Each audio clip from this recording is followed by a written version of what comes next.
Tavs vīrs pameta attiecības un tagad to ļoti nožēlo. Tev jāsaprot, tad, kad viņš tevi pameta, liekas, ka pameta tevi ar smagumu, ko viņam vajadzēja nest. Atstāja tevi apjukušu. Šis vīrietis bija svaidīts rūpēties par tevi, sargāt tevi, būvēt ar tevi, un viņš tai vietā pameta kuģi. Dievs ir apsolījis tev un viņam kaut ko. Dievs tev tagad ir apsolījis sakārtot to. Dievs deva šim vīrietim ieskatu. Viņa instinkti, emocionāli, garīgi, finansiāli ir pēc tevis. Tas, ka viņš izlēma pamest kuģi, nenozīmē, ka apsolījums izgaisīs vai pazudīs, tāpēc, ka tu aizgāji. Derība vēl pastāv. Pat ja pārkāpa derību, lauza derību, viņš nevar atcelt aicinājumu. Misija ir aizturēta, bet nav atcelta. Viņš ne tikai grib salauzt attiecības, bet arī aicinājumu.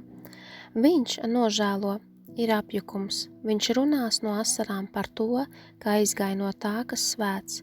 Dievs runā ar viņu par derību, par mērķi, no kura aizgāja prom. Tiem cilvēkiem, kuriem Dievs liek tev palīdzēt, būs par tevi. Viņš nevar tā vienkārši aiziet. Viņš tiks vajāts klusumā vai vajāts ar klusumu. Viņa miers ir traucēts, jo traucēja tavu mieru. Tas ir tāpēc, ka neatbild Dieva aicinājumam. Viņš neļaus viņam aizslīdēt. Dievs pamešanu uztvēra personiski un neatstās to tā. Tu raudāji, biji bēdīga, apjukusi, jo tevi pameta. Dievs taisnīgi tiesās. Tas var būt, ka viņš nāks atpakaļ un lietas strādās, vai svētīs tevi ar kādu citu.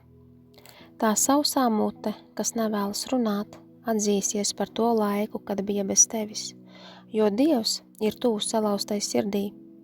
Tu neprasīji par daudz, tu uzticējies Dievam, lai dod kādu, kas sargās tavu aicinājumu, kurš vēlas un ir gatavs.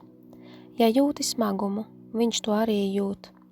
Viņš nevar tevi izņemt no prāta, viņš zina, ka sabojāja visu. Tu tāpat vinnēsi, viss izdosies.